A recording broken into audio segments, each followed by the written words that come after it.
नमस्कार। आज फिर से एक बार मीडिया एंड प्रोटोकॉल डिवीजन की ओर से मैं डॉक्टर नीरजा भाटला आप सबका स्वागत करती हूँ।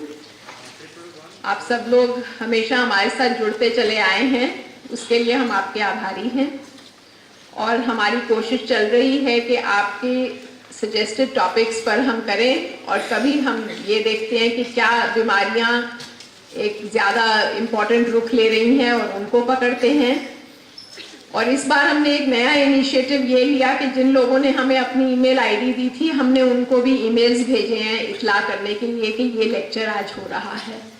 सो आप में से जो लोग चाहें कि आपको इस चीज़ की ईमेल मिलती रहे, वो मिस्टर आचार्य और हमारे अन्य कर्मी जो यहाँ हैं उनको अपना ईमेल आईडी दे सकते हैं। तो आए आज की बात पे। तो आज का सब्जेक्ट हमने चुना पॉलीसिस्टिक ओवरी सिंड्रोम, यानी कि जिसको हम कॉमनली पीसीओएस कहते हैं, जो कि पहले दिनों में इतना प्रोमिनेंट नहीं होता था, लेकिन किस कारणवश ये बहुत तेजी से बढ़ रहा है और इसका बहुत इम्प्लीकेशन लेडीज के हर पहलू पे है। जिस चीज़ का लेडीज के हर पहलू पे है उसका तो सबके ऊपर है, ये हम सब जानते हैं। और आज हमारे साथ इस काम के लिए बहुत ही इम्पोर्टेंट स्पीकर्स हैं और मैं निवेदन करती हूँ उनसे कि वो आए, डायस पे अपनी स्थान ग्रहण करें। डॉक्टर सौम्या स्वामीनाथन जो डायरेक्टर जनरल हैं ICMR की, Indian council of medical research, और हमारे डायरेक्टर साहब डॉक्टर MC मिश्रा, जिनसे आप लोग सब बहुत चिर परिचित हैं। हर पब्लिक लेक्चर में उनकी कोशिश रहती है कि वो आए और वो सबको उनकी संतुष्टि तक सब क्वेश्चंस का आंसर अंत तक करते ही रहें। डॉक्टर नूतन अग्रवाल प्रोफेसर हैं गायनी डिपार्टमेंट में, जिनका इसमें विशेष रुचि है, प्लीज आइए। And doctor Mohammad Ashraf Ghani endocrinology department से, उनका इसमें बहुत ही ज़्यादा विशेष रुचि और ये प्रोग्राम उन्हीं की उत्सुकता से चालू हुआ।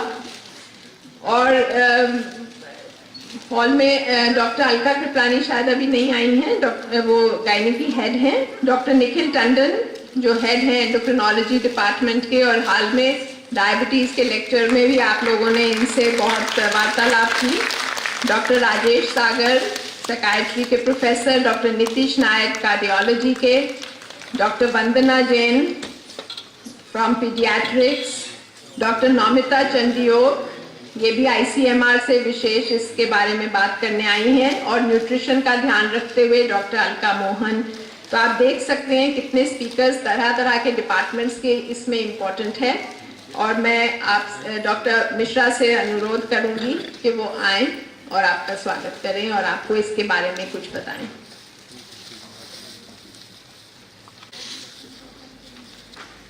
धन्यवाद प्रोफेसर नीरजा। हमारे यहाँ पे बहनें बेटियाँ आई हैं, आप सबका बहुत स्वागत है और भाइयों का भी स्वागत है। मैं डॉक्टर सौम्या का स्वागत करता हूँ, ICMR की डायरेक्टर जनरल है और secretary department of health research. Professor Nikhil Tandon, doctor Rajesh Sagar, doctor Nitish Nayak, doctor Nutan, doctor Vandana, doctor Naumita, doctor Alka, और इसके जो सूत्रधार हैं वो डॉक्टर अशरफ हैं, जिनका बहुत गहन इसमें दिलचस्पी है। PCOS में बहुत काम किया है इन्होंने और काम कर रहे हैं और करना चाहते हैं। PCOS बहुत महत्वपूर्ण कंडीशन है महिलाओं में, बच्चियों में, और उसकी वजह से काफ़ी समस्याएं भी होती हैं। तो उसके बारे में सभी लोग बताएंगे जो यहाँ पे विशिष्ट अतिथि बैठे हुए हैं और एक्सपर्ट्स बैठे हुए हैं।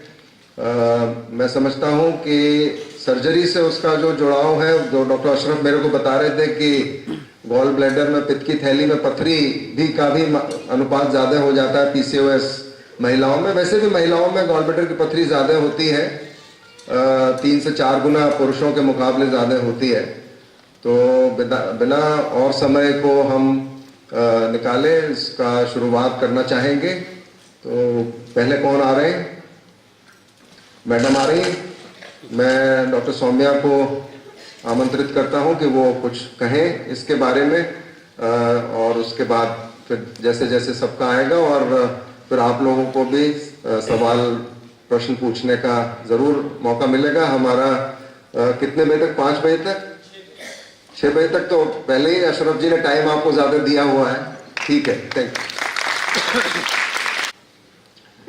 आईसीएमआर की तरफ से सबको नमस्कार। और इस प्रोग्राम में हमें भी इन्वॉल्व किया गया है, बड़ी अच्छी बात है। ये एम्स में रेगुलरली ये जो पब्लिक फोरम्स चल रही हैं, मैं भी 2-3 बार यहाँ आई हूँ और इसमें बड़ा अच्छा ऑडियंस पार्टिसिपेशन और पब्लिक का इन्वॉल्वमेंट रहा है।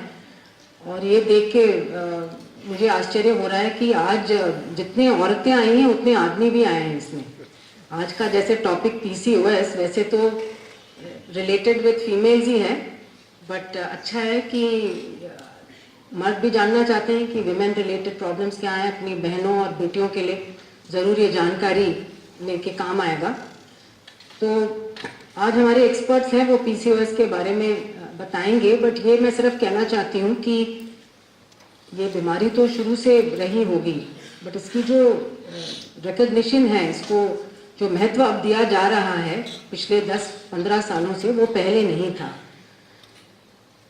और ये एक इम्पॉर्टेंट बात है कि क्या ये बढ़ रही है। ये सवाल आता है कि पहले तो नहीं थी, अब हर दूसरे तीसरे लड़की को हम कहते हैं इसको पीसीओएस हो गई।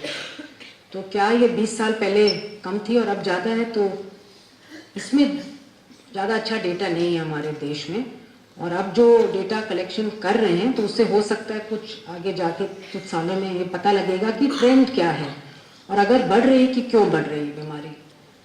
तो हमारे आज एंडोक्रिनोलॉजी की भी एक्सपर्ट्स यहाँ पे हैं, गायनेकोलॉजी के, तो वो बताएंगे कि ये इस बीमारी का लिंक ये सिर्फ एक रिप्रोडक्टिव ट्रैक्ट की इलनेस नहीं है जो सिर्फ ओवरी में, नाम तो पॉलीसिस्टिक ओवरी सिंड्रोम है, और इसका जो प्रभाव है वो सारे सिस्टम्स पे पड़ता है, सिर्फ रिप्रोडक्टिव ट्रैक्ट पे नहीं। जैसे कि ये प्री डायबिटीज, डायबिटीज, मोटापन, ओबेसिटी, मेटाबॉलिक सिंड्रोम जिसे कहते हैं, और डायबिटीज़ पर भी यहाँ शायद चर्चा हुई है पब्लिक सेशन में। बट आप लोग जानते हैं कि अभी हमारे देश में 60 मिलियन लोग से ज़्यादा डायबिटिक्स हैं, और जो आईसीएमआर ने बहुत बड़ी स्टडी करी देश में, उससे ये पता लगा है कि अप्रॉक्सीमेटली 10% लोग किसी भी स्टेट में हम ले लें उनको डायबिटीज़ है। कई स्टेट्स में तो उससे भी बहुत ज़्यादा है, जैसे पंजाब, केरला वगैरह।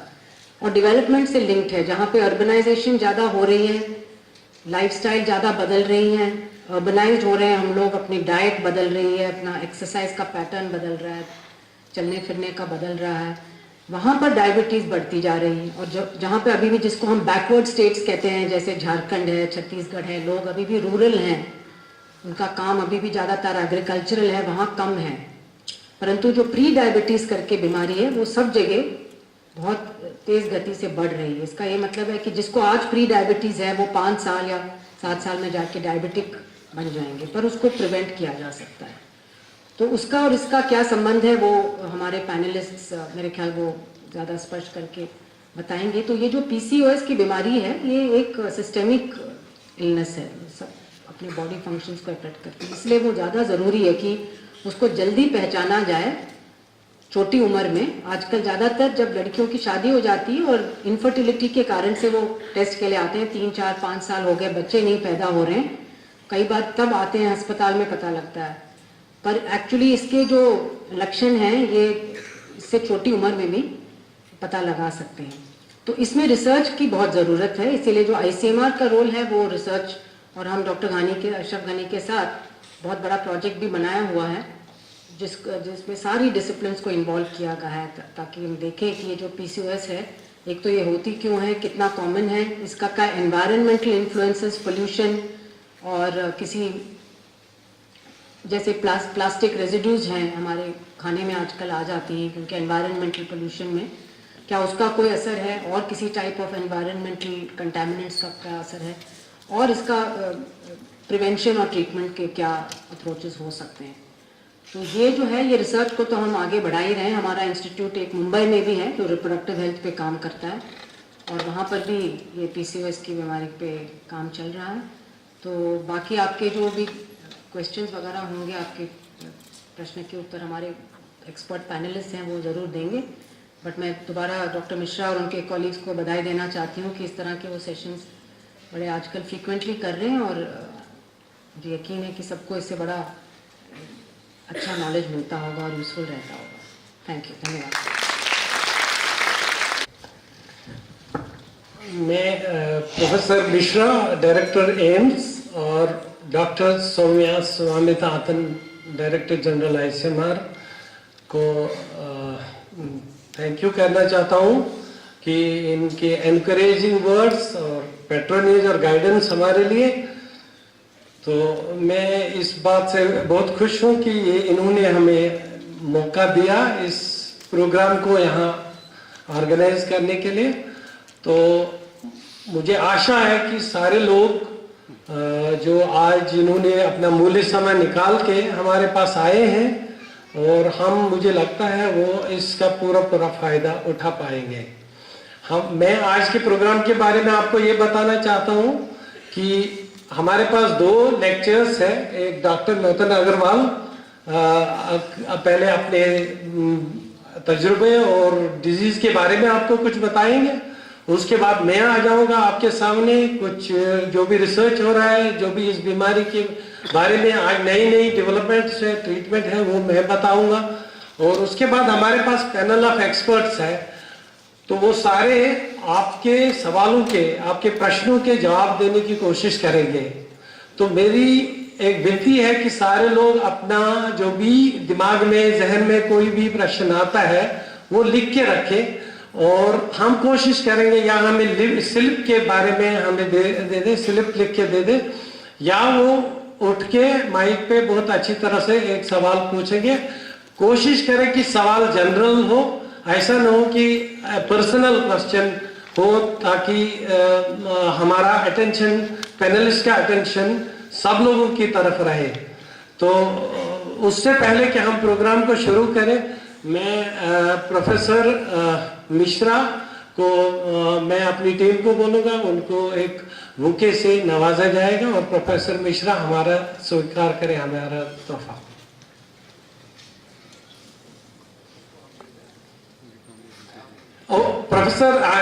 प्रोफेसर मिश्रा डॉक्टर सौम्या को पहले दे देंगे, उसके बाद अपना स्वागत स्वीकार करेंगे। Sorry for that.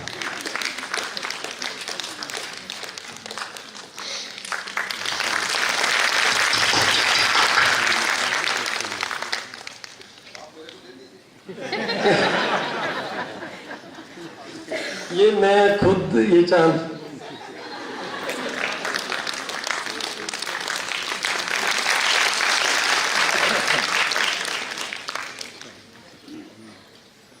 तो डॉक्टर नौतन अग्रवाल से रिक्वेस्ट है कि वो अपना प्रोग्राम शुरू करें।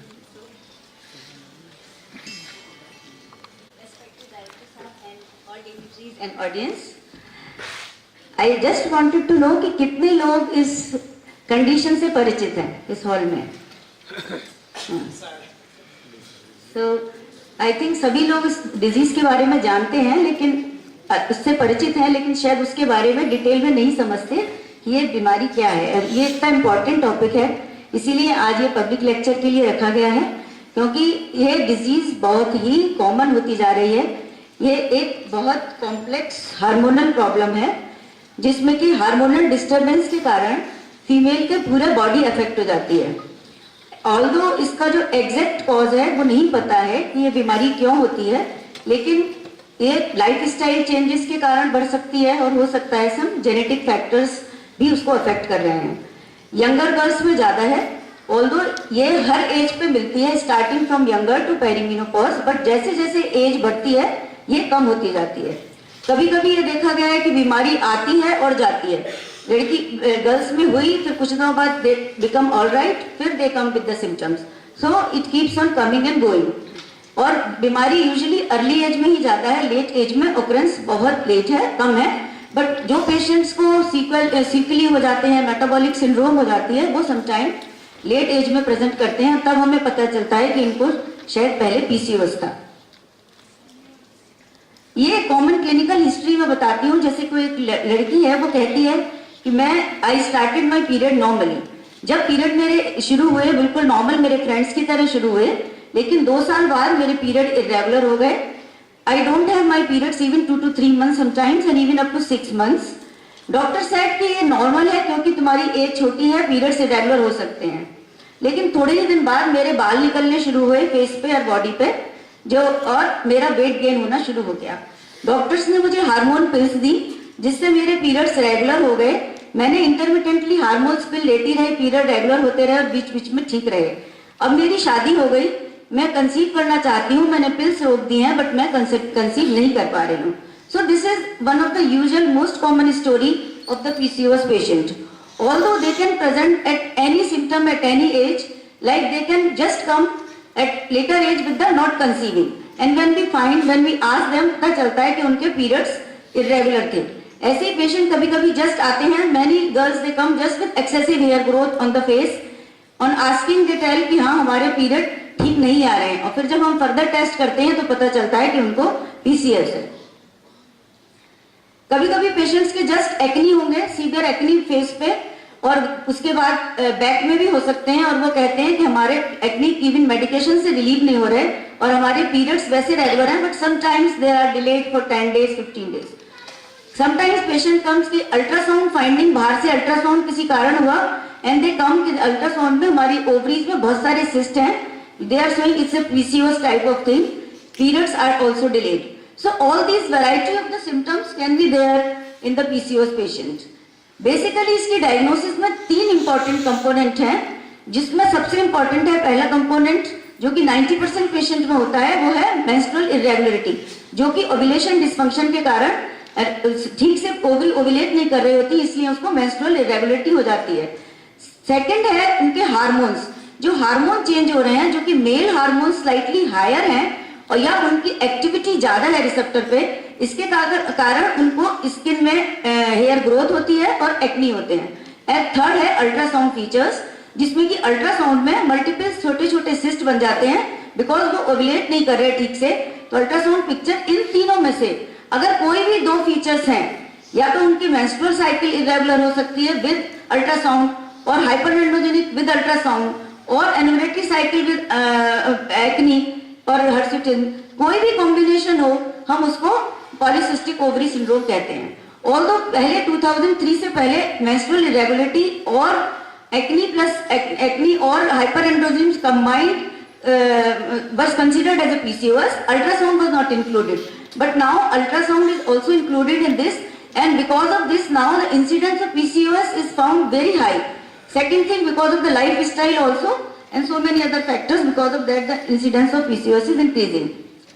So phenotype देखा जाए तो इसमें फ्रंट PCOS जिसमें all 3 type of the features are there, phenotype 2 जो classical जिसमें कि first second menstrual and hyperandrogenism, phenotype 3 where patient may have regular cycle and still may be PCOS because of acne or hirsutism plus ultrasound features, and plus last is the 4th type where there are no hair growth but the menstrual irregularity and ultrasound features। So there is a wide variety of the symptoms, but the symptom, which type of the symptoms are more depends on that what consequences they can develop। So the patients which are having more hyperandrogenic type of the features, they are likely to develop more later consequences of metabolic syndrome। So other features can be like obesity, insulin resistance और एक्थेंथोसिस, जहां पर black patches हो जाते हैं। Insulin resistance एक insulin की जिस like a diabetes, because insulin जो है इसमें ज्यादा सिक्रीट, रेजिस्टेंस होने के कारण ज्यादा सिक्रीट होती है, इंसुलिन बढ़ जाते हैं लेवल और ग्रोथ भी बढ़ जाती है, ओबेसिटी भी हो जाती है, इसके कारण एक्थेंथोसिस भी होती है जो कि ब्लैक पैचेस हो जाते हैं।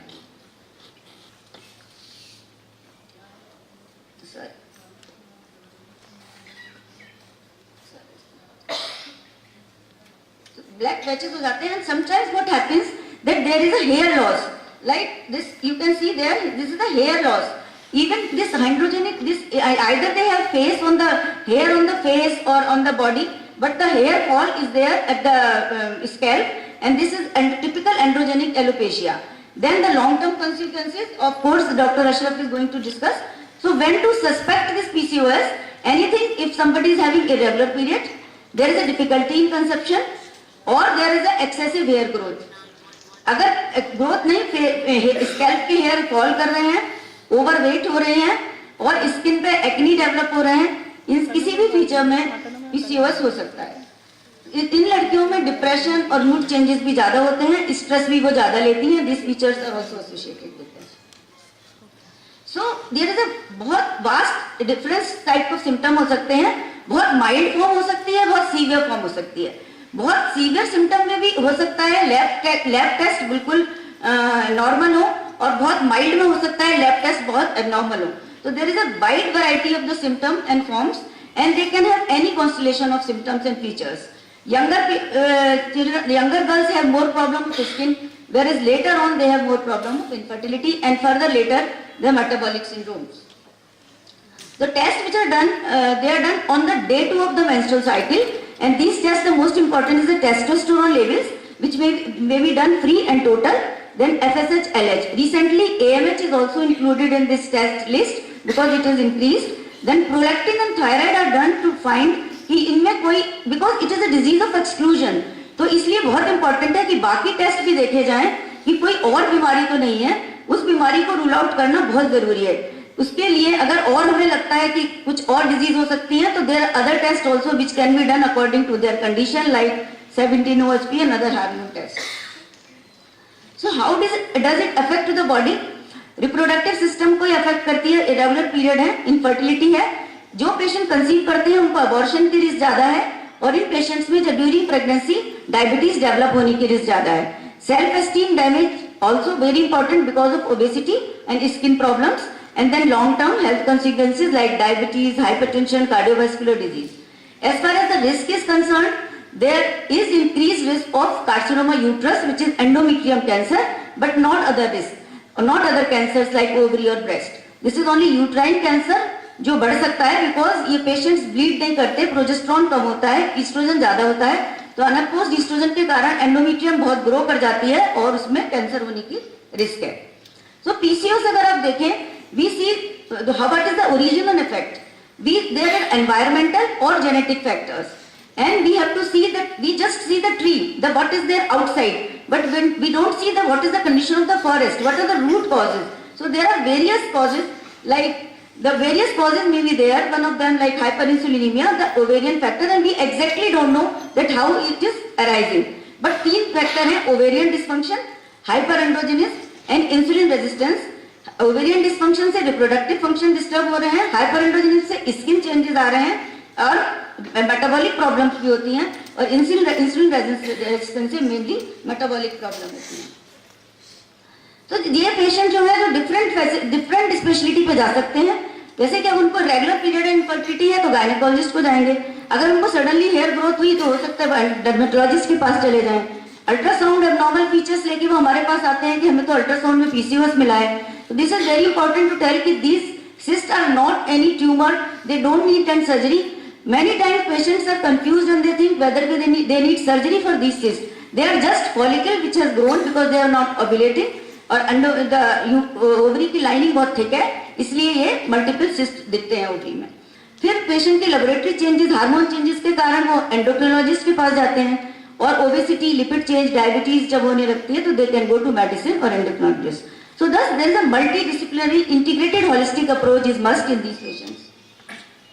I will just say that there may be any combination of the symptoms and lab test.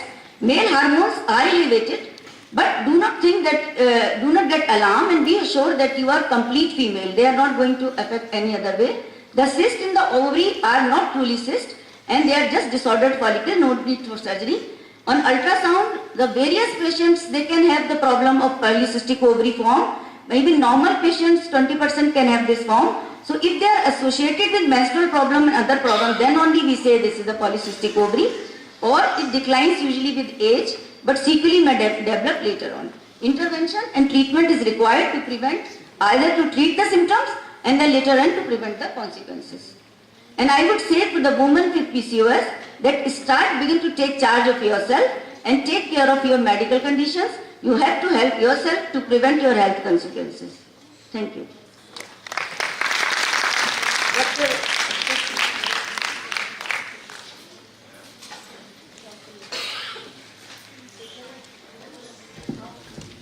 चीजें दोहराने की कोशिश करूंगा, और जो एंडोक्रिनोलॉजी के शोबे के साथ हार्मोन्स के डिसऑर्डर्स है या इन रोगियों को आगे जिंदगी में झेलना पड़ता है, उनको मैं पहले ही परिचित करा जाऊंगा।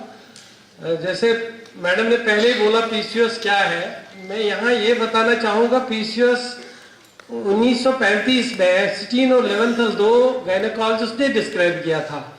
उन्होंने 6 महिलाओं को देखा था कि वो मोटापे के शिकार थी और उनको बच्चा नहीं होता था। जब उन्होंने उनके पेट खोला तो उन्होंने ओवरीज में बड़े बड़े रसोली देखी, जिसको सिस्ट बोलते हैं, तो इस बीमारी का नाम पड़ गया पॉलीसिस्टिक ओवरी सिंड्रोम। आजकल के जमाने में जब ये हार्मोन की इम्बैलेंस है और सिस्ट के साथ ज्यादा ताल्लुक नहीं है, बट वो नाम तो रह ही गया, आजकल इसको पीसीओएस ही बोलते रहते हैं। अगर आप देखोगे, ये एक शक्ल दिखाऊंगा मैं यहाँ, एक ग्राफ, जिसमें 1935 में एक पेपर पब्लिश हुआ था। उसके बाद 1988 तक कोई भी पेपर नहीं आया। ये मीन्स कोई रिसर्च नहीं हुई, कुछ नहीं हुआ। फिर जाके जब इंसुलिन रेजिस्टेंस यानी इंसुलिन हार्मोन इनमें बढ़ा हुआ होता है, जब पता चला, आप देखोगे कितने पब्लिकेशंस आ रहे हैं आजकल, 15,000 16,000 रिसर्च पेपर इसको साल भर में आते हैं, क्योंकि बहुत सारे विभाग, बहुत सारे डिपार्टमेंट, स्पेशलिटीज इसमें इन्वॉल्व हो गई है, क्योंकि ये बीमारी हर इंसान के हर अंग को आती है। तो अगर आप देखेंगे यंग एज पे, जैसे मैडम ने बताया, आपको कुछ प्रॉब्लम्स होती है, जैसे शरीर पे मर्दों की तरह बाल आना और महीना आगे पीछे होना और बच्चा नहीं होना। बट जब आप आगे जाते हो, आपको मधुमेह यानी डायबिटीज होने का खतरा लाक है, हार्ट की डिजीज और फिर कैंसर रिस्क और बहुत सारे प्रॉब्लम्स जिनका मैं आगे विस्तार से बता दूंगा, वो चीजें हो जाती है।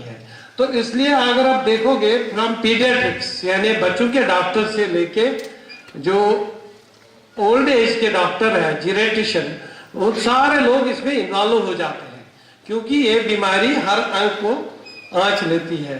तो पीसीओएस बहुत कॉमन है इंडिया में। अगर आप देखोगे बाहर के देशों में 5 से 6% देखा गया, मगर जो हमारे हिंदुस्तान में है 19 से 21% लोगों को डायबिटीज को पीसीओएस होता है। अगर आप देखोगे इसकी प्रेवलेंस बिल्कुल डायबिटीज की तरह आ रही है। आपको पता है कि हमारे देश तो बोलते हैं कि ये डायबिटीज की कैपिटल है। तो अगर यहां देखोगे जिस तरह पीसीओएस का प्रेवलेंस है, इसको PCOS capital of the world भी बोला जा सकता है, इतना कॉमन है। डायग्नोसिस तो मैडम ने आपको ऑलरेडी बताया ये कैसे प्रेजेंट करती है, मगर आप पेट खोल के अगर देखोगे ऐसे ओवरीज में सिस्ट दिखे जाते हैं, और अगर अल्ट्रासाउंड देखेंगे तो एक नेकलेस पैटर्न आता है। ये जैसे हमने देखा है, सब लोगों को, हमारे अपने स्टडीज इंडिया में है, सब लोगों को सिस्ट नहीं होती है। 50% 55% लोगों को सिस्ट दिखेंगे अल्ट्रासाउंड पे, और अगर नॉर्मल है कोई लड़की जिसको कोई हार्मोन प्रॉब्लम नहीं है, उनमें भी 20% को अल्ट्रासाउंड पे सिस्ट आ सकते हैं। इसका मतलब यह है कि खाली अल्ट्रासाउंड से सिस्ट देखने पे ये डायग्नोज नहीं किया जाता है। ये प्रेजेंट कैसे करता है, जैसे मैडम ने आपको ऑलरेडी बोला कि बाहर की कुछ चीजें होती हैं, जैसे शरीर पे बाल आना और बाल निकलना, और अंदर की कुछ चीजें जैसे हार्मोन्स की problem, glucose intolerance, dyslipidaemia means जैसे कोलेस्ट्रॉल का बढ़ना, ब्लड प्रेशर का बढ़ना, वो सारी चीजें अंदर की होती है। मगर इसमें यहां मैं एक इंपॉर्टेंट चीज बताना चाहता हूं, 50% लोगों को जिनको पीसीओएस बीमारी से मुब्तला है, जो उससे अफेक्टेड है, उनको पता ही नहीं होता कि हमारे को ये बीमारी है।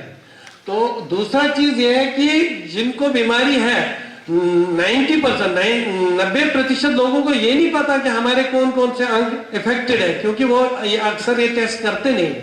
वो सिर्फ महीने की प्रॉब्लम के लिए परेशान होते हैं या बालों की परेशानी होती है उनकी, बट जो असली मेटाबॉलिक प्रॉब्लम्स होती है उनको उसका खास गौर नहीं होता है। तो मैडम ने जैसे बताया, अगर किसी लेडी को 35 दिन से ज्यादा महीने का इंटरवल आता है और या उसको साल भर में 8 साइकिल से कम आते हैं, उसका मतलब है उसका प्रॉब्लम है। क्योंकि अगर महीना नहीं आता तो उसका मतलब उसका एग नहीं बनता। और दूसरा, जैसे अनवांटेड हेयर, शरीर पे बाल आने, मैडम ने ऑलरेडी बता दिया, और बालों को कैसे देखा जाए, एसेस किया जाए, वो भी एक तरीका है। मगर एक और इम्पॉर्टेंट चीज है, ये एकेंथोसिस निग्रिकन्स, जिसको हम बोलते हैं, ये एक वेलवेटी ब्लैक पैचेस होते हैं, जैसे मखमल की तरह ब्लैक होता है। तो इस वजह से हमें पता चलता है कि इसके शरीर में इंसुलिन की मात्रा बहुत ज्यादा हो गई है। जब पहले इंसुलिन की मात्रा ज्यादा बढ़ती है, उससे ये चीज दिखती है। जब इंसुलिन की मात्रा कम होती है, फिर उस बंदे को मधुमेह यानी डायबिटीज के शिकार हो जाते हैं।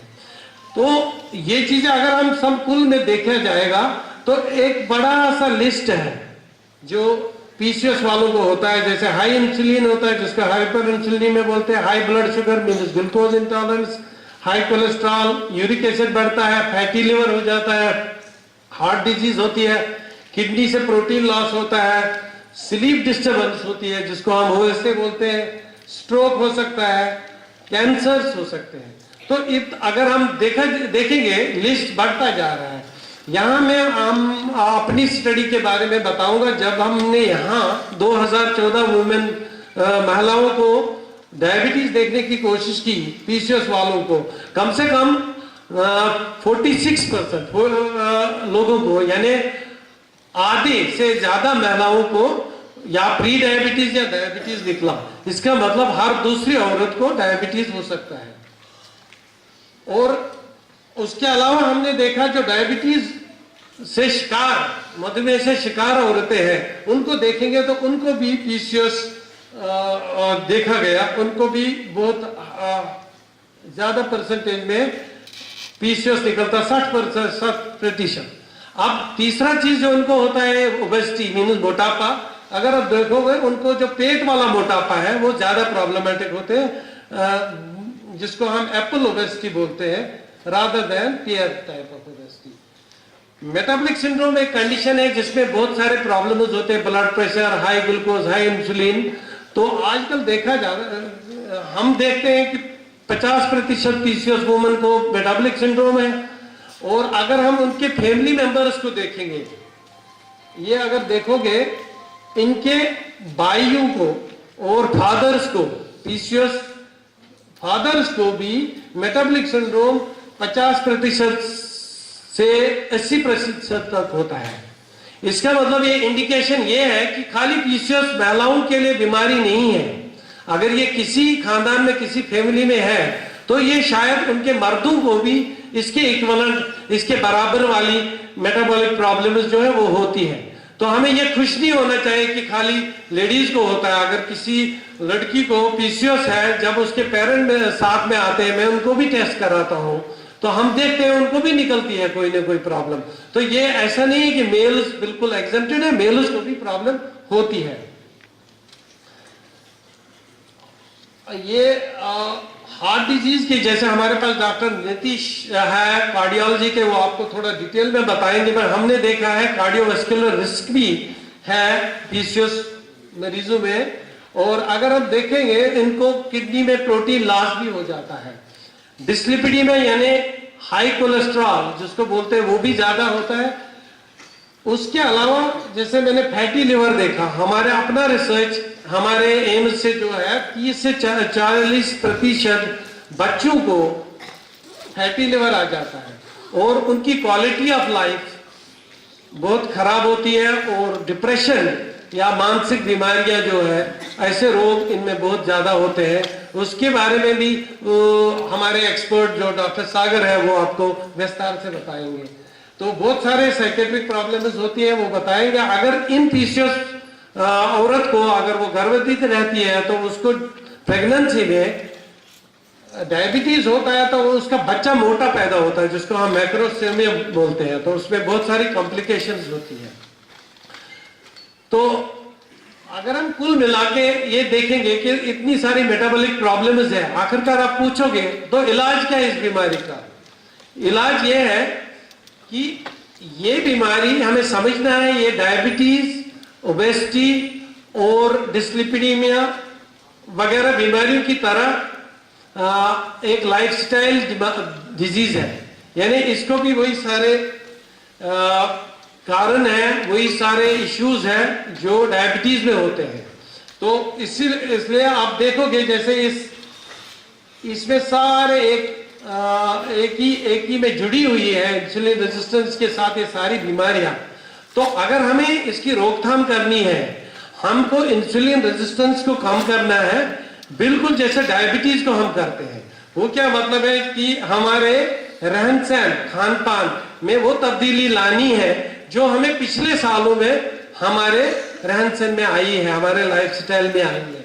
इसका मतलब पहले हम मेहनत मशक्कत करते थे, हार्ड वर्किंग थे, हम कंप्यूटर नहीं चलाते थे, गाड़ी नहीं होती थी, हम टीवी नहीं ज्यादा देखते थे, तो हमारा रहन सहन हम घास फूस ज्यादा खाते थे और ज्यादा चिकनाई वाली चीजें, हाई डेनिस फूड नहीं लेते थे। तो अब वो लेना शुरू किया। अगर हम उस लाइफस्टाइल को रिवर्स करेंगे तो मुमकिन है हम इस बीमारी को बहुत हद तक काबू पाएंगे।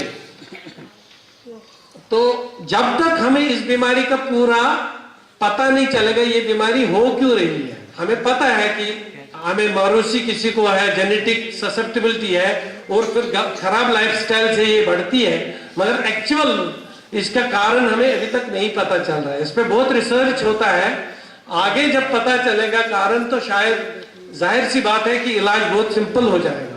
बट जब तक इसका कारण पता नहीं है तो तब तक हम इन मरीजों को लाइफस्टाइल मॉडिफिकेशन मीन्स रहन सहन में, खाने पीने में जो तब्दीलियां हम डायबिटीज वालों को, ओबेसिटी वालों को इनमें बोलनी है। दूसरा है जो इंसुलिन लेवल हाई है, तो इंसुलिन लेवल को कम करने के लिए हमारे पास कुछ दवाइयां हैं जिनको हम इंसुलिन सेंसिटाइजर बोलते हैं। दूसरी प्रॉब्लम जैसे डॉक्टर नोतन ने बोला, इन लेडीज में मेल हार्मोन की मात्रा बहुत ज्यादा हाई होती है। जैसे मेल में भी फीमेल हार्मोन होता है, मात्रा कम होती है, फीमेल में मेल हार्मोन होता है, मात्रा कम होती है। भाई यहां जाके मेल हार्मोन बहुत हाई हो जाता है। जब हाई होता है तो हमारे कुछ दवाइयां हैं जिससे मेल हार्मोन की मात्रा कम की जाए, तो ताकि इसकी जो हेयर ग्रोथ, इसकी इनफर्टिलिटी और दूसरी प्रॉब्लम्स है उनको रिवर्स किया जाएगा। तो हमारे पास ये मेटाबॉलिक कंडीशन को रिवर्स करने के लिए इंसुलिन सेंसिटाइजर भी है और ये दवाइयां हैं। मगर जैसे एक्सरसाइज यानी वर्जिश के बारे में हम आपको डिटेल बताएंगे पैनल डिस्कशन में। आपको कुछ एक्सरसाइज जैसे watching TV, video, computer games बहुत कम करनी है और ये कुछ एक्सरसाइज बहुत ज्यादा करनी है। दैट मीन्स मैं बताऊंगा कम से कम 30 मिनट रोज ब्रिस्क वॉक हर बंदे को करना चाहिए ताकि वो इसको ये बीमारी ना हो जाए। अगर ये बीमारी हुई है तो फिर कंट्रोल में रह जाए। दूसरा चीज है डाइट में देखा गया अगर 5 से 10% आपको वेट लॉस होता है तो आपकी बहुत सारी प्रॉब्लम्स इंप्रूव होती है। डाइट में क्या खाने में है, लो कार्बोहाइड्रेट, लो फैट, चिकनाई कम, प्रोटीन ज्यादा और रेशे वाली चीजें जिसको फाइबर बोलते हैं वो ज्यादा मात्रा में लेना है। तो आपको वेट कंट्रोल करना है। इसीलिए एक जैसे बोलते हैं फूड गाइड पिरामिड, जैसे मैंने देखा फूड की एक डायरेक्शन है, इसी तरह एक्सरसाइज की एक डायरेक्शन है। इसके अकॉर्डिंगली आपका खाना पीना ठीक करना है। तो अब जैसे मैडम ने ऑलरेडी बोला, अगर मेंस्ट्रुअल इरेगुलरिटी किसी को है, वो ज्यादा लेडीज गायनेकोलॉजी के डिपार्टमेंट में जाते हैं, उनको पीरियड को रेगुलर करने के लिए टैबलेट दी जाती है, ठीक की जाती है। और अगर किसी को बाल वगैरह ज्यादा होते हैं तो उसके लिए लेजर या कुछ दवाइयां इस्तेमाल की जाती है।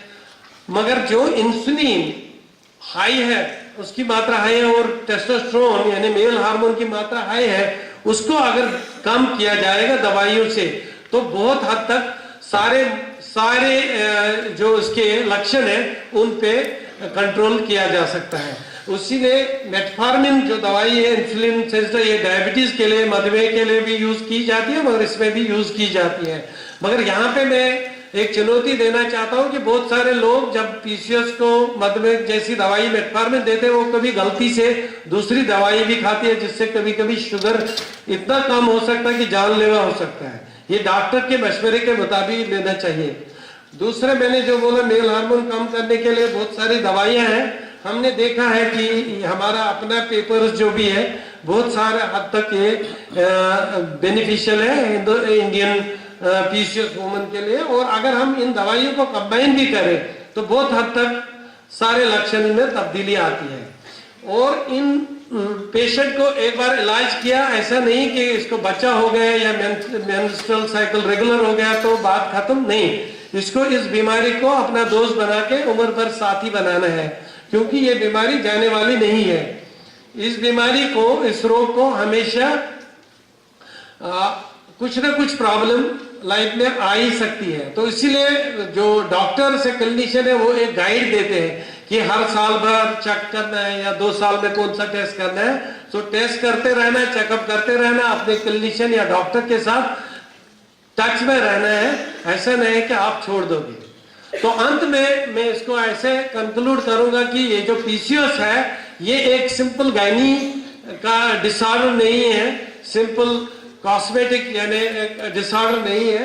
ये एक मेटाबॉलिक प्रॉब्लम है जिसमें बहुत सारे शरीर के अंगों को असर आता है और पूरी लाइफ में रहता है, और टाइम टाइम से उसको इलाज करना है और हमें ज्यादा ध्यान देना चाहिए ये बीमारी ना हो, क्योंकि लाइफस्टाइल एडवाइस लेके इसको प्रिवेंट किया जा सकता है। और अगर हो गया तो फिर इसको प्रॉपर एडवाइस के मुताबिक प्रॉपर क्लिनिशियन से एडवाइस ली जाए। Thank you very much. और यहाँ मैं ये चीज बताना चाहता हूँ इस बीमारी को देख के कि इस बीमारी का खाली एक प्रॉब्लम नहीं है, ये प्री डायबिटीज के साथ लिंक्ड है, मेटाबॉलिक सिंड्रोम के साथ लिंक्ड है। इस बारे में हमने एक इनिशिएटिव यहाँ से लिया जिसमें मेरे दूसरे कोलीग भी इन्वॉल्व है। हमने इसके लिए एक पब्लिक अवेयरनेस और रिसर्च के लिए एक सोसाइटी बना दी है, इनिशिएट की यहाँ से, जिसको हमने इसीलिए लंबा नाम रखा ताकि लोगों को समझ आए कि ये बीमारी खाली पीसीओएस सिस्ट नहीं है, इसमें और भी चीजें हैं। Thank you very much. मैं डॉक्टर रजनी को रिक्वेस्ट करूंगा वो पैनलिस्ट को इंट्रोड्यूस करें। डॉक्टर अशरफ, आपका बहुत बहुत धन्यवाद। अब मैं एक एक करके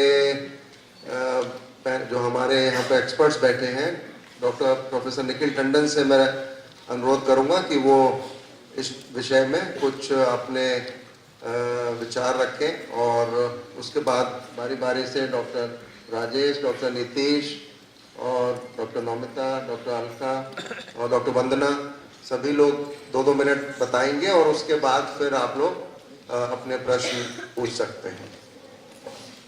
धन्यवाद सर।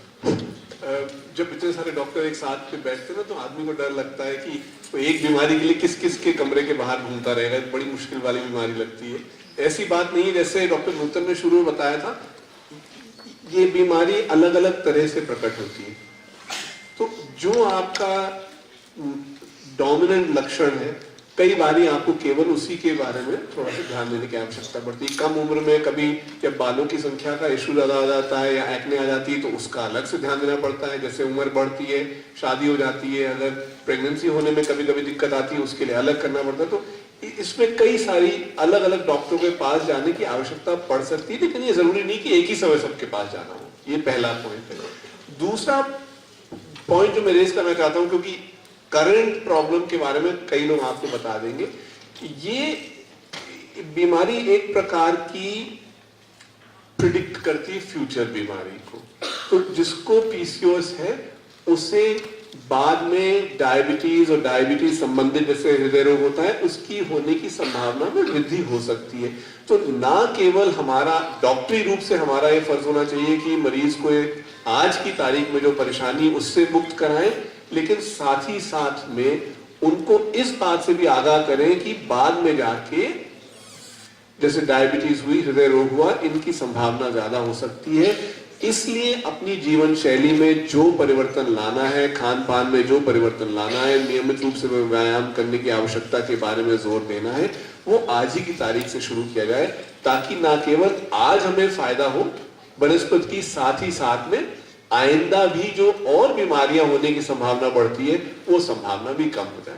मैं खाली इन दो मोटी मोटी चीजों से आपको बताना चाह रहा हूं कि जैसे डॉक्टर अशरफ ने कहा था, ये केवल दवाइयों वाली बीमारी नहीं है, इसमें आपका स्वयं योगदान बहुत जरूरी है, और जो आपकी जीवन शैली है, आपका खान पान है, आपका व्यायाम है, आप जिस प्रकार से अपना जीवन व्यतीत करते हैं, उसमें सुधार लाने की बहुत आवश्यकता पड़ती है, और उसका न केवल आज फायदा है, उसका आगे जाके भी फायदा। और पहले तो मैं ये कहूंगा कि इतनी सारी बातें सुनकर आप बिल्कुल ज्यादा भौचक्के ना होइए और ज्यादा परेशान ना होइए, क्योंकि अक्सर ऐसा होता है कि हम बहुत सारी बातें बताते हैं, बहुत सारी चर्चा करते हैं, बट बहुत महत्वपूर्ण बात यह है कि इसका ट्रीटमेंट है, और इसका ट्रीटमेंट संभव है, और जितनी जल्दी ट्रीटमेंट है उतना करें तो काफी सारी परेशानियां जो है दूर हो सकती है। देखिए, मैं सिर्फ चर्चा ये करूंगा कि इससे जो मानसिक परेशानियां होती हैं उसी संदर्भ में, पीसीओएस के संदर्भ में, क्योंकि मानसिक परेशानियां उसके बगैर भी होती हैं, बट सिर्फ मैं कुछ शब्द कहूंगा उसी के बारे में। तो हमें यह समझना चाहिए, जब हम हेल्थ की बात करते हैं, जो WHO की डेफिनेशन है उसमें शारीरिक है, जो कि अक्सर हम बात करते हैं, और सारी जो चर्चा की वो सारी शारीरिक के बारे में थी। उसमें जो दो और महत्वपूर्ण कंपोनेंट हैं, जो है मानसिक और सामाजिक।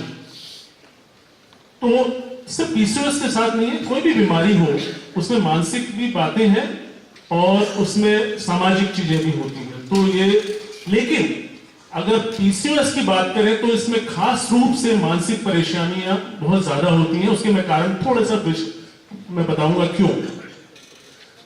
अगर हम सिर्फ सिम्टम्स की बात करें कि उसमें जैसे देखा गया है all over the world, even हमारे देश में भी कुछ सिम्टम है, मैं डिसऑर्डर की बात नहीं कर रहा, जैसे एंगर, गुस्सा, मन में चिड़चिड़ापन होना, मूड स्विंग्स होना, नींद में परेशानियां होना, तो ये सब सिम्टम हो, low self esteem, lack of confidence, तो ये सारे सिम्टम्स हो सकते हैं। और थोड़े ज्यादा रूप में देखा जाए तो डिप्रेशन, जिसके बारे में आपने सुना होगा, वो भी देखा गया है कि जितनी भी स्टडीज हुई हैं, जितने भी केसेस हैं, उसमें कम से कम 3 से 4 गुना डिप्रेशन या एंजाइटी डिसऑर्डर हो सकता है, इवन बाइपोलर डिसऑर्डर ये भी हो सकता है।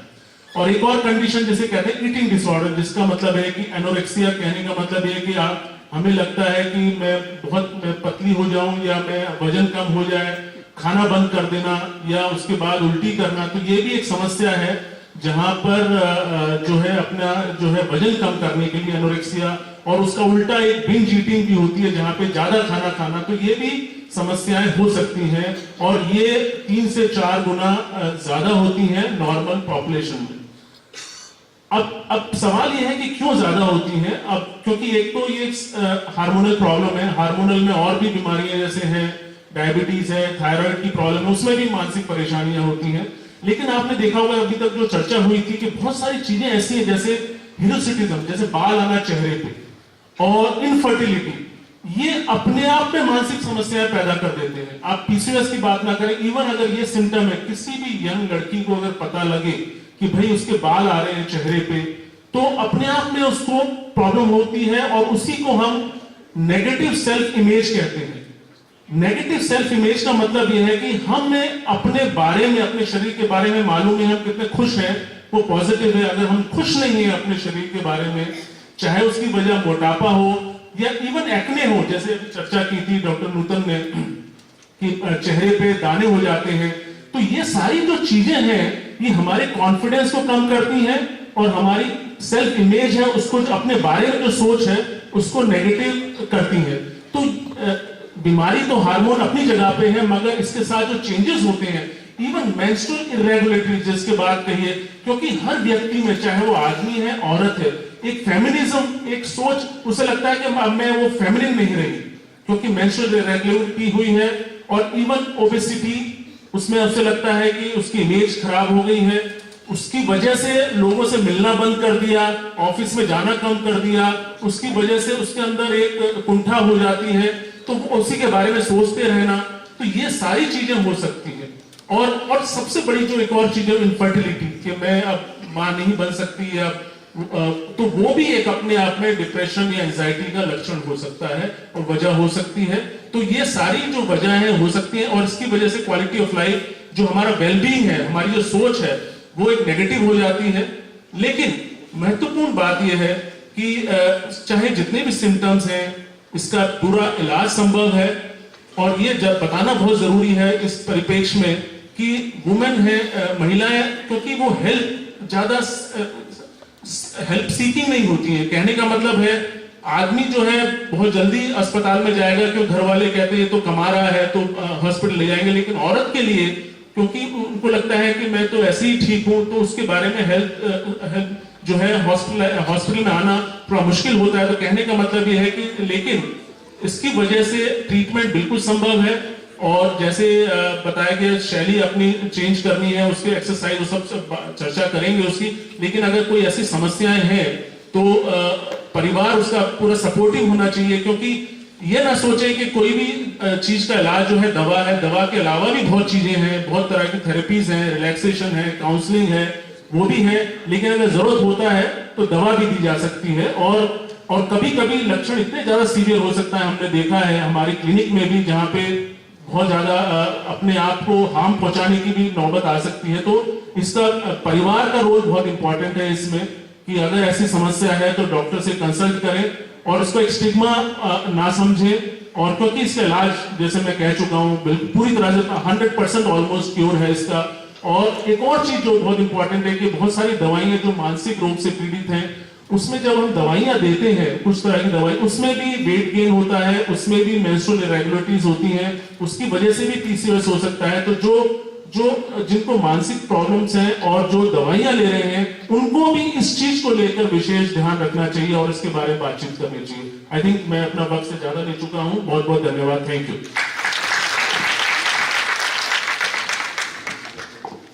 Thank you doctor Rajesh. मैं डॉक्टर नीतीश से अनुरोध करूंगा कि बहुत संक्षेप में अपने विचार रखें। मैं भी वही दोहराऊंगा जो अभी तक आपको बताया गया है।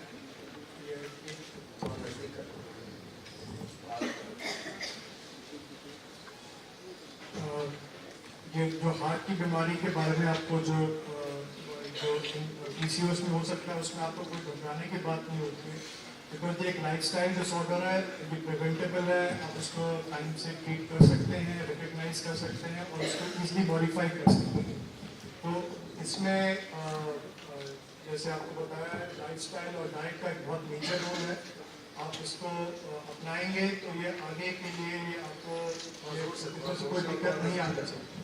तो that is all I was like to say. और यदि इसके बाद इसके अलावा आपके पास कोई क्वेश्चंस हैं तो हम लोग आंसर करते हैं। Thank you. डॉक्टर वंदना। नमस्कार, मैं एक पीडियाट्रिशियन हूँ और आपको थोड़ा सा इस बारे में जानकारी देना चाहती हूँ कि जो पीसीओएस की प्रॉब्लम है वो बच्चों में, यानी कि लड़कियों में 9-10 साल से लेकर और 14-15 साल तक की उम्र की लड़कियों में भी बहुत ही ज़्यादा कॉमन होती जा रही है। और लगभग हर महीने हम लोग 3 से 4 बच्चे इस तरह की परेशानी के साथ देखते हैं। बच्चों में जो कुछ रिस्क फैक्टर्स हैं जिससे कि हम कह सकते हैं कि हाँ, इस बच्चे को जैसे जैसे ये बच्ची बड़ी होगी, अभी अगर आपका बच्चा छोटा सा भी है तो भी कि वो बड़े होकर किसको पीसीओएस की संभावना ज़्यादा है, उसके कुछ रिस्क फैक्टर्स हैं जो मैं स्पेशली हाईलाइट करना चाहती हूँ।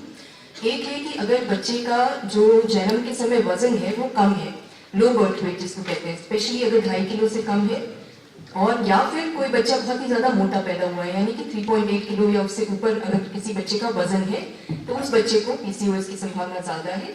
जो बच्चे का वजन कम होता है वो अगर जब बढ़ता है तो उसका कैचअप ग्रोथ, यानी कि उसका वजन जो बढ़ने तक की गति है वो अगर बहुत ज्यादा है तो भी उसको आगे चल के पीसीओएस की संभावना है। इसकी बहुत सारी स्टडीज हो चुकी हैं और ये क्लियरली प्रूवन है।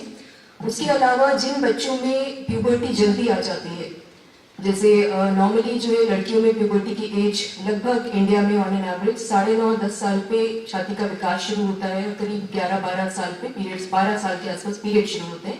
लेकिन अगर बच्चों में 8-9 साल से पहले उनका छाती का विकास शुरू हो जाए लड़कियों में और 10 साढ़े 10 साल से पहले पीरियड शुरू हो जाए तो इन बच्चों में भी पीसीओएस की संभावना ज़्यादा है। दूसरा है कि एड्रीनार्की यानी कि जो बगल में बाल आना, बॉडी ओडर होना, ये भी नॉर्मली 8-9 साल पे शुरुआत होती है, लेकिन अगर जल्दी आप देख रहे हैं कि आपके बच्चे में लक्षण जल्दी हो रहे हैं, 7 साल पे 6 साल पे भी आजकल बच्चों में ये लक्षण आ रहे हैं, तो ये भी एक इंडिकेशन है कि इसमें कुछ आगे हार्मोनल प्रॉब्लम होने की संभावना है। और मोटापा अपने आप में सबसे बड़ी परेशानी है, जो कि क्योंकि बहुत क्लियर है कि जिन बच्चों में मोटापा है उनमें पीसीओएस की संभावना पतले बच्चों के मुकाबले बहुत ज्यादा है। तो मोटापा भी बच्चों में पहचानना एक अपने आप में बहुत जरूरी चीज है, जो कि पेरेंट्स को पता होना चाहिए। एक चबी बच्चा सबको अच्छा लगता है, लेकिन वो चबी और मोटापे के बीच में बहुत थिन लाइन है जिसको रिकॉग्नाइज करना है। वो सबने एम्फेसाइज किया है कि डाइट पे और लाइफस्टाइल पे ध्यान देना है, वो बचपन से ही ध्यान देना है, क्योंकि ये प्रॉब्लम ऐसा नहीं कि वो बड़े होकर ही होगी। जैसा सबने बताया, डायग्नोज टिपिकली लेट होती है इनफर्टिलिटी की वजह से, या जब उनको कॉस्मेटिक प्रॉब्लम आने लगती है तब परेशानी पता चलती है। लेकिन इसकी शुरुआत, इसकी जो जड़ें हैं वो तो जब बच्चा बिल्कुल छोटा है तभी से शुरुआत हो रही है। तो ये चीजें हैं। और बच्चों में जब ये परेशानी लेकर वो आते हैं तो उनको हम दवाइयाँ बहुत ज्यादा नहीं देना चाहते। बच्चों में मेन चीज वही है कि डाइट और लाइफस्टाइल। डाइट में जो सबसे बड़ी बात है कि बच्चों में प्रोसेस्ड फूड का कंजम्पशन बहुत ज्यादा है। उनको हर चीज में कि भूख लगी है तो फटाफट कुछ बना के खा रहे हैं, फटाफट वाली चीजें जो है वो बहुत ज्यादा हो रही है, तो उसको कम करना है, फाइबर बढ़ाना है। बच्चों के लिए खेलना बहुत जरूरी है, 1 घंटे कम से कम बाहर निकल के दौड़ भाग के खेलें, वो बहुत जरूरी है। रेयर भी कभी कभी हमें दवाइयाँ देनी पड़ती हैं, तो हम लोग मेटफॉर्मिन वगैरह दवाइयाँ देते हैं। बाकी आप लोगों के कुछ प्रश्न होंगे तो वो हम बाद में आंसर करेंगे। Thank you doctor Naumita. आप सबको मेरा नमस्कार। और सबसे पहले मैं डॉक्टर मिश्रा और डॉक्टर अशरफ की आभारी हूँ कि उन्होंने मुझे इस पब्लिक लेक्चर के लिए बुलाया।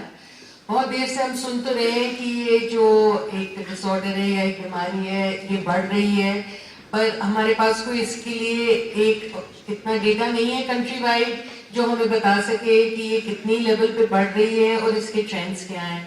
तो आई थिंक ये बहुत ज़रूरी चीज़ है और जिसके ऊपर हम Indian council of medical research में बहुत तवज्जो दे रहे हैं कि हम इस के ऊपर एक इस किस्म का डेटा कलेक्ट करें, जिससे हमें पता लगे कि इन एक्चुअल फैक्ट हमारे कितनी ये डिजीज़ है और कितनी ये प्रॉब्लम चल रही है देश के सभी कोनों में। पर हम जब इतनी देर से इसके बारे में बात कर रहे हैं, सोचने की ये भी बात है कि हम क्या कर सकते हैं और किसको हमें ये टारगेट करना चाहिए कि ये बीमारी आगे ना बढ़े, कि जो हम कहते हैं कि एक एपिडेमिक चल रहा है, इसको हम कैसे कर्टेल कर सकते हैं, इसे हम कैसे कंट्रोल कर सकते हैं। तो मैं सिर्फ कहना चाहूँगी कि इसमें सारी टीम के जितने स्टेक होल्डर्स हैं उनका बहुत एक ज़रूरी एक इन्वॉल्वमेंट है, चाहे वो कम्युनिटी है जिसमें इसके बारे में इतनी अवेयरनेस होनी चाहिए और इसी कारण ये आज ये पब्लिक लेक्चर भी हो रहा है और आप सब इसके बारे में सुन भी रहे हैं कि उन्हें पता भी होना चाहिए कि ये क्यों होती है, कैसे होती है, इसमें क्या प्रॉब्लम्स होती हैं और क्या करना चाहिए। बड़ी देर से बात ये हो रही है कि बच्चे खेलते नहीं है, बच्चे तो सिर्फ आजकल वीडियो गेम्स ही खेलते हैं, बाहर तो जाके खेलते नहीं है। तो ये सब चीजें तो उनमें हमने लानी ही है और हम इसके बारे में सुन भी रहे हैं। चाहे वो हेल्थ प्रोफेशनल्स हों, उनको इसके बारे में सबको पता होना चाहिए, अपडेटेड गाइडलाइंस होनी चाहिए। और चाहे कोई किसी भी हेल्थ प्रोफेशनल के पास जाए, उनमें जब ये अवेयरनेस होगी तो वो उसी टाइम से उनको काउंसलिंग देंगे और बताएंगे कि आपको आगे से क्या करना चाहिए, क्या नहीं करना चाहिए। और जितने हमारे पॉलिसी मेकर्स, प्रोग्राम मैनेजर्स हैं, उनका भी एक बड़ा इम्पोर्टेंट रोल है इसमें, क्योंकि इसका बहुत हेल्थ और इकोनॉमिक कॉस्ट्स बहुत हैं। तो चाहे वो अपडेटेड एक कॉम्प्रिहेंसिव गाइडलाइंस बनाएं, चाहे वो अपनी जो पब्लिक हेल्थ फैसिलिटीज में गाइडलाइंस बनाएं कि जो पीएचसी पे, चाहे CHC, district hospital, medical college में किस लेवल पे इसकी क्या ट्रीटमेंट होनी चाहिए, क्या एक इसमें एक रेफरल मैकेनिज्म बनना चाहिए। तो ये सब चीज़ें बहुत इंपॉर्टेंट है। और लास्टली मैं कहती हूँ कि रिसर्चर्स का एक बहुत इसमें महत्वपूर्ण रोल है इसमें, क्योंकि ये एक बड़ी चैलेंजिंग है डिजीज और बहुत चाहे इसमें रिसर्च हो भी रहा है, फिर भी अभी इसमें और बहुत रिसर्च की ज़रूरत है, और क्योंकि ये इतना इम्पोर्टेंट था, हमने इसको ICMR में एज अ प्रायोरिटी एरिया लिया हुआ है, ताकि हम इसमें और भी अपने जो इंडियन कम्युनिटी है उसमें इसके ऊपर रिसर्च कर सकें। और मैं सिर्फ ये कहना चाहती हूँ कि एक मल्टी स्पेशलिटी यूनिट्स होने चाहिए जहाँ पे सारे स्पेशलिटीज जो ये डॉक्टर्स हैं इकट्ठे हों जब वो एक मरीज को देखें। और एज अ बिगिनिंग हमने अपने एक इंस्टीट्यूट में multi speciality unit for PCOS खोल लिया, और जगहों पे भी हम उसको खोलेंगे। Thank you. आप डाइट के बारे में कुछ बताएं, वो सभी के लिए अप्लाई होता है। Thank you doctor Mishra. नमस्कार सबको। जैसे डॉक्टर निखिल ने स्टार्ट करा कि लाइफस्टाइल और हेल्दी हैबिट्स, एंड डॉक्टर वंदना ने भी कहा कि बचपन से ही खान पान हमारे हेल्थ से रिलेटेड है, ये सभी जानते हैं, और भोजन बहुत ही अहम हिस्सा है। और क्योंकि इस डिजीज में वेट एक मेजर कंपोनेंट है, तो सबसे ज्यादा जरूरी ये समझना चाहिए कि हमें हमारा आइडियल बॉडी वेट होना क्या चाहिए। सब ये जानना चाहेंगे कि कितना होना चाहिए। हम यूजुअली एक मोटे तौर पे सब लोगों को बताते हैं कि जितनी आपकी कद है एज एन एडल्ट, अगर आप 150-155 सेंटीमीटर है, उसमें से 100 घटा लें तो उतना आपका वजन होना चाहिए। तो पहले आपको खुद को जानकारी होनी चाहिए कि आपको एक नॉर्मल बॉडी वेट रखना है।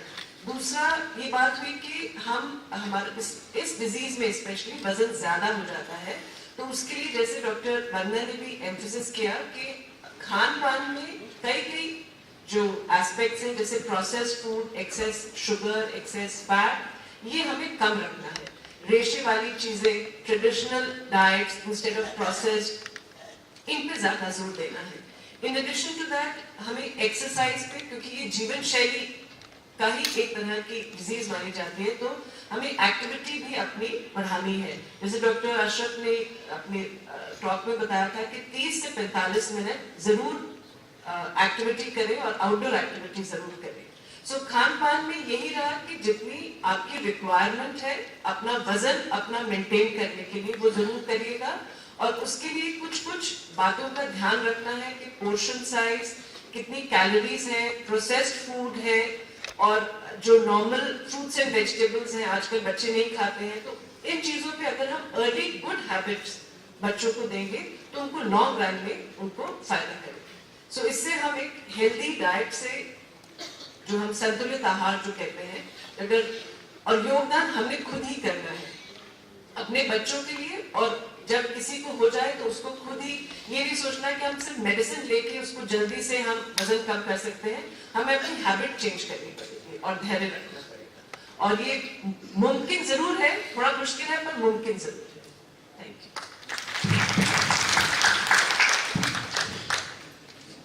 आप लोग अगर कुछ सवाल हैं तो पूछ सकते हैं। के बारे में काफी डाउट रहते हैं कि ये कब कराना चाहिए। डॉक्टर भी कोई कहते हैं कि सेकंड डे पे कराना चाहिए, कोई कहते हैं 15th डे पे कराना चाहिए in PCOD to diagnose the PCOD। Ultrasound कब कराएं?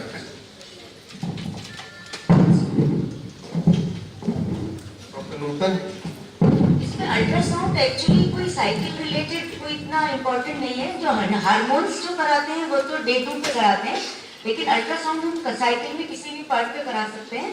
पीरियड्स के बाद यूजुअली कराते हैं, लेकिन आप इसको किसी भी साइकिल पे करा सकते हैं, क्योंकि जो फॉलिकल्स है वो ओव्यूलेट नहीं हो रहा है। यूजुअली पेशेंट्स को पीरियड्स नहीं आ रहे हैं 3 महीने 4 महीने, तो जब हमारे पास आते हैं तो हम डायग्नोज करने के लिए उनको तुरंत अल्ट्रासाउंड कराते हैं। बट जो हार्मोन टेस्ट कराना है वो यूजुअली पीरियड के दूसरे दिन कराते हैं। एंटिल इलनेस उनकी बहुत लॉन्ग ड्यूरेशन का मेनोरिया है तो हम उसको उस समय भी करा सकते हैं।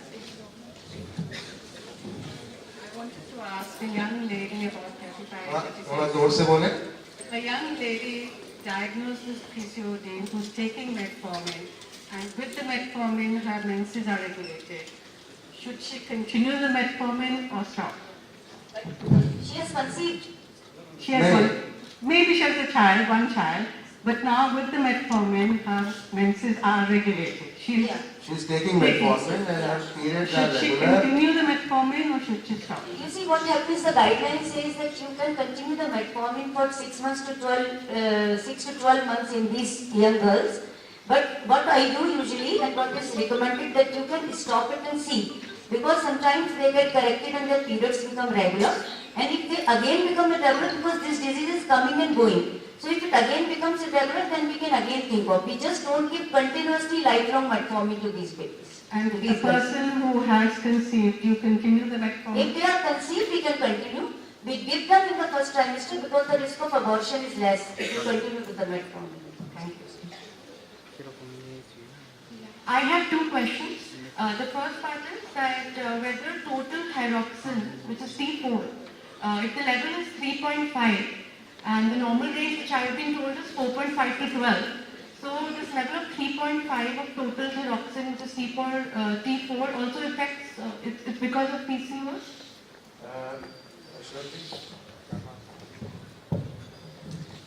एक्चुअली जो आप बोल रहे हैं, अगर T4 लो है, TSH इस पेशेंट का नॉर्मल है, तो इसको PCOS के साथ रिलेशन नहीं है, इस पे मरीज का पिट्यूटरी देखना चाहिए, वो कुछ और इशू है। मेरे ख्याल से ये लैब एरर होगा, क्योंकि ज्यादातर अधिकतर टाइम ये लैब एरर होता है। अगर लैब एरर नहीं है तो इसको एंडोक्रिनोलॉजिस्ट के भेज के कुछ और जांचें होंगी, जिसमें कार्टिसोल है, जिसमें और 2-3 जांचें होंगी, उससे पिट्यूटरी को देखा जाएगा कि T4 अकेले लो है।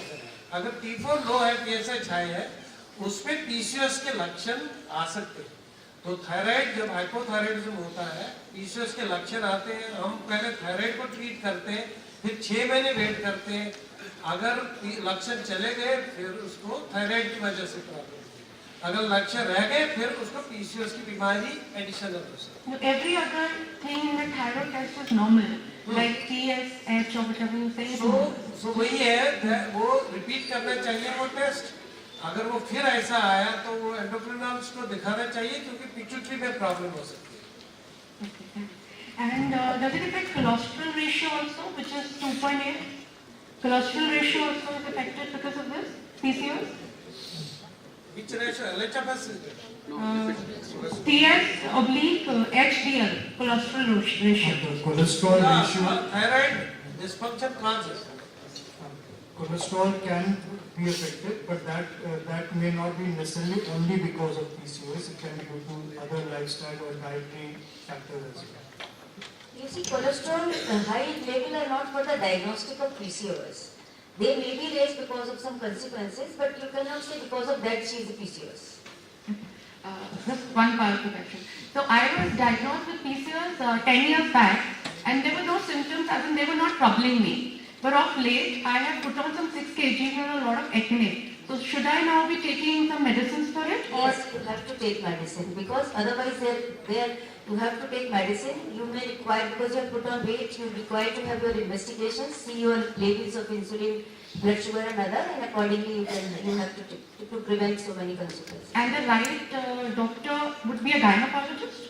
Gynecologist or depending on anybody. No, I don't know which doctor. Usually You can be, if that T4 was your own, yes, then I would suggest first go to endocrinology.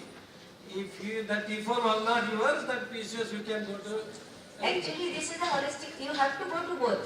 It is a multidisciplinary. Endocrinologist. You may need to go to both places. Endocrinologist. And Thank you so much. Namaskar, good evening everybody. Madam, my first concern is, like somebody is having the polycystic ovarian pattern, it's polycystic. And if it is, the girl has conceived and in the first trimester of pregnancy, so what all tests should be conducted, one thing? Is there any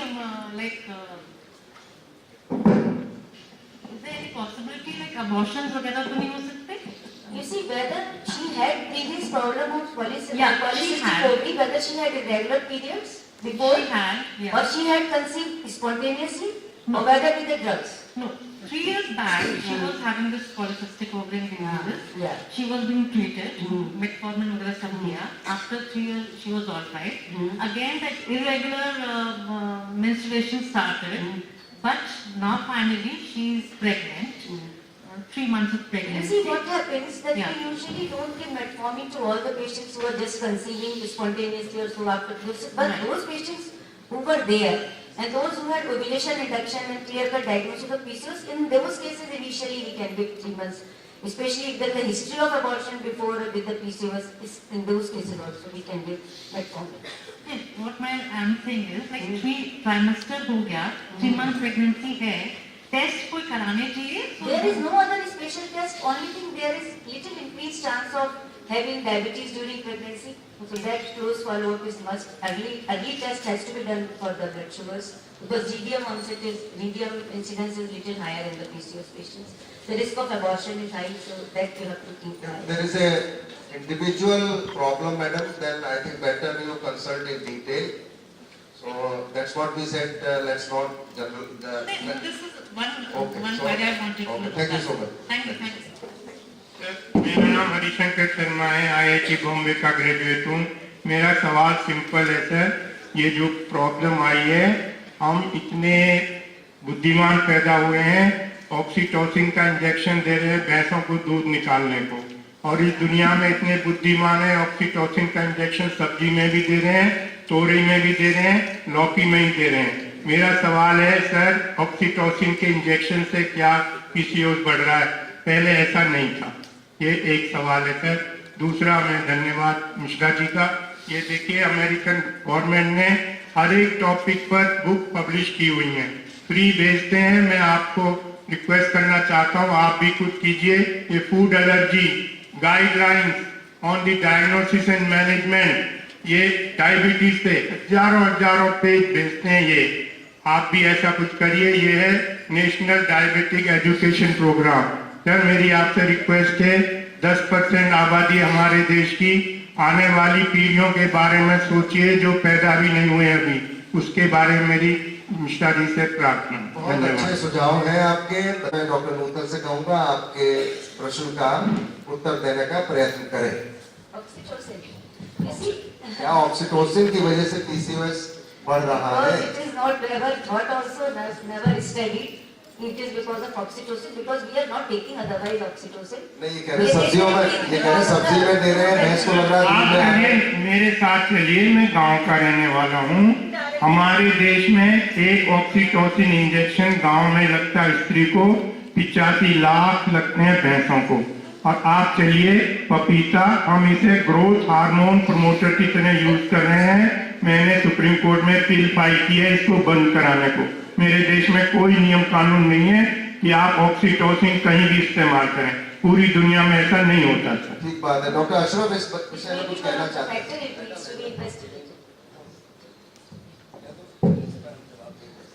नहीं, ये बहुत ही अच्छा प्रश्न है, but मैं आपको थोड़ा सा मेडिकल बैकग्राउंड बताऊंगा कि नॉर्थ अमेरिका में तो मंकीज को उन्होंने ये इंजेक्शन दे दिया और शीप को, तो जो प्रेग्नेंट शीप और प्रेग्नेंट मंकीज थे उनके बच्चे को जब देखा गया आगे, उनको सारे PCOS के एट्रीब्यूट वो लक्षण आने लगे। तो जो इनको हम एंडोक्राइन डिसरप्टर केमिकल बोलते हैं, आप बिल्कुल सही बोलते हैं, चाहे एस्ट्रोजन देते हैं, चाहे चिकन में या शीप में या ऑक्सीटोसिन देते हैं, उनसे जब बच्चा पेट में होता है माँ के, चाहे वो एनिमल का है ह्यूमन बीइंग है, उसको हार्मोन्स की चेंज आती है। मगर इस पे हमारे देश में अभी बहुत सारा रिसर्च डेटा नहीं है। अभी हम एंडोक्राइन डिसरप्टर स्टडी करने की कोशिश कर रहे हैं। तो हम इस कंडीशन में नहीं कि आपको हम इलाज, मतलब इसका इलाज बता सकते हैं या इसका जवाब। मैं कैंसर पे लेक्चर दे रहा था, मुझे भी संज्ञान नहीं था। लेक्चर के बाद वो लड़कियां मेरे पास आई, बोली अंकल जी हम आपस में बैठ के बात करती हैं कि हमारी उम्र तो है नहीं, फिर हमें माहवारी क्यों हो रही है। सब मुझे संज्ञान आया जब से मैं इसमें लगा। बिल्कुल जो आपने कहा वो बिल्कुल हो सकता है, लेकिन अभी हमारे पास उसका कोई एविडेंस नहीं है कि ये बिल्कुल जो आप कह रहे हैं, जैसे डॉक्टर साहब ने कहा, ये संभव है। धन्यवाद मिश्रा जी। और आपके सभी पैनलिस्ट डॉक्टर्स का कि आपने इतनी जटिल समस्या को और वो भी हिंदी भाषा में प्रस्तुत करने का प्रयास किया है। मैं धन्यवाद करना चाहूँगा डॉक्टर नौमिता का भी कि उन्होंने ICMR में एक स्पेशलिस्ट यूनिट बनाने की कोशिश की है जिससे कि इस समस्या का निदान हो सके। हम लोग जनरली पेशेंट्स होते हैं, हमारे क्वेश्चन जनरलाइज नहीं हो सकते, किसी न किसी पेशेंट के एक्सपीरियंस के बेस पर ही होते हैं। फिर भी मैंने अपना सवाल जनरलाइज करने की कोशिश की है। मेरा सवाल है डॉक्टर निखिल टंडन और डॉक्टर अशरफ से, क्या लो ग्रेड फीवर भी मेटाबॉलिक डिसऑर्डर का आउटकम हो सकता है? और यदि ऐसा है, वेरी गुड क्वेश्चन, और यदि ऐसा है तो हमें उसके लिए किस डॉक्टर को कंसल्ट करना चाहिए? नंबर 1। नंबर 2, इससे रिलेटेड और दूसरे डिसऑर्डर्स बॉडी में क्या आ सकते हैं लो ग्रेड फीवर के साथ? ये मेरा जो एक्सपीरियंस है, जो मेरा सवाल है, एक पेशेंट के एक्सपीरियंस के बेसिस पर ये है जो कि लगभग पिछले 15-16 महीने से लो ग्रेड फीवर की शिकार है। शरीर में जो टेम्परेचर कंट्रोल का मैकेनिज्म होता है वो पिट्यूटरी के पास होता है, हाइपोथैलेमिक सेंटर होते हैं। तो जो आप सवाल पूछ रहे, थ्योरेटिकली इसमें कोई संदेह नहीं है कि हाइपोथैलेमिक इश्यूज के कारण जो बॉडी टेम्परेचर का जो एक थर्मोस्टैट कहिए, जो भी कहिए, वो रीसेट हो सकता है। वो किस परिस्थिति में होता है कम मालूम है, तो मस्तिष्क के अंदर जो भी चीज है उसका ज्ञान अभी हम लोग को अच्छी तरह से नहीं, क्योंकि वहां की सर्किटरी के बारे में ज्यादा अभी तक नहीं मालूम पड़ा है। यहाँ जो मेटाबॉलिज्म की बात हो रही वो थोड़े से फर्क किस्म के मेटाबॉलिज्म की है। वो ज्यादा इंसुलिन रेजिस्टेंस वाले पाथवे की है, जिसका भी हाइपोथैलेमस से कनेक्शन हो सकता है, क्योंकि ईटिंग से और वेट गेन से उसका संबंध हो सकता है। लेकिन इन दोनों का आपस में कोई संबंध है कि नहीं, अभी तक मेरे हिसाब से कोई खास इस पे छानबीन नहीं हुई है। तो बुखार का जो जिस जैसी परिस्थिति आप बता रहे, लगातार किसी लो ग्रेड फीवर चल रहा है, बुखार के लिए तो इंटरनल मेडिसिन के पास प्राइमरी हॉल्ट वही होना चाहिए। उसके बाद अगर वो अपने इवैल्यूएशन से, अपनी प्रिलिमिनरी छानबीन से उनको लगता है कि कुछ मेटाबॉलिक इश्यूज एड्रेस करने, उसके बाद वो देखेंगे। लेकिन एक सेंट्रल पोजीशन है इसके मैनेजमेंट की इंटरनल मेडिसिन में जाती है। सर, आप बिल्कुल सही कह रहे हैं। उसको लो ग्रेड फीवर इस तरह से है, again I am sorry for a specific question. Low grade fever इस तरीके से है कि यदि वो नहाने भी जाती है बच्ची, उसकी एज लगभग 22-23 साल है, वो नहाने भी जाती है तो उसके बाद उसको फीवर हो जाता है। फीवर मॉर्निंग में कम होता है, इवनिंग में बढ़ जाता है। समय का ध्यान रखते हुए आपको एक हमें ये बता दें सर कि हम किस डिसिप्लिन के डॉक्टर को, हमने ये जैसे डॉक्टर साहब ने कहा, बिल्कुल इंटरनल मेडिसिन फिजिशियन, इसमें इन्वेस्टिगेशन की जरूरत है। लो ग्रेड फीवर को मेटाबॉलिक सिंड्रोम से नहीं हम जोड़ सकते बिना जांच किए। तो क्योंकि होता क्या है, जो भी लो ग्रेड फीवर चलता है मोर देन 2 वीक्स, हमारी रिकमेंडेशन ये होती है उसमें जितने बैटरी ऑफ इन्वेस्टिगेशन है सब हो जाने चाहिए to rule out tuberculosis in Indian context and also malignancy in any context. तो ये 2 चीजें अगर रूल आउट हो गई हैं और तो वो आपका जो फीवर किसी भी वजह से वो ठीक हो जाएगा, नहीं तो पता लग जाएगा कि ये इस वजह से है। हमारे यहाँ सबसे ज्यादा जो low grade fever lasting for more than 2 to 3 weeks is largely either because of tuberculosis और malignancy, जिसमें lymphomas, leukemias और बहुत तरह की और दूसरी malignancies है, उसमें हो सकता है। इसलिए इसको आप साधारण न समझ के उसका पूरी जांच के लिए फिजिशियन, अच्छे फिजिशियन से मशवरा करें और वो फिर आप उसके अंतर्गत ही जांच कराएं और वो जो भी सलाह दें वो उसकी सलाह मानिए। सर, हम मैलिग्नेंसी, अब मैं समझता हूँ लो ग्रेड फीवर को हम यही समाप्त करेंगे और आगे बढ़ेंगे।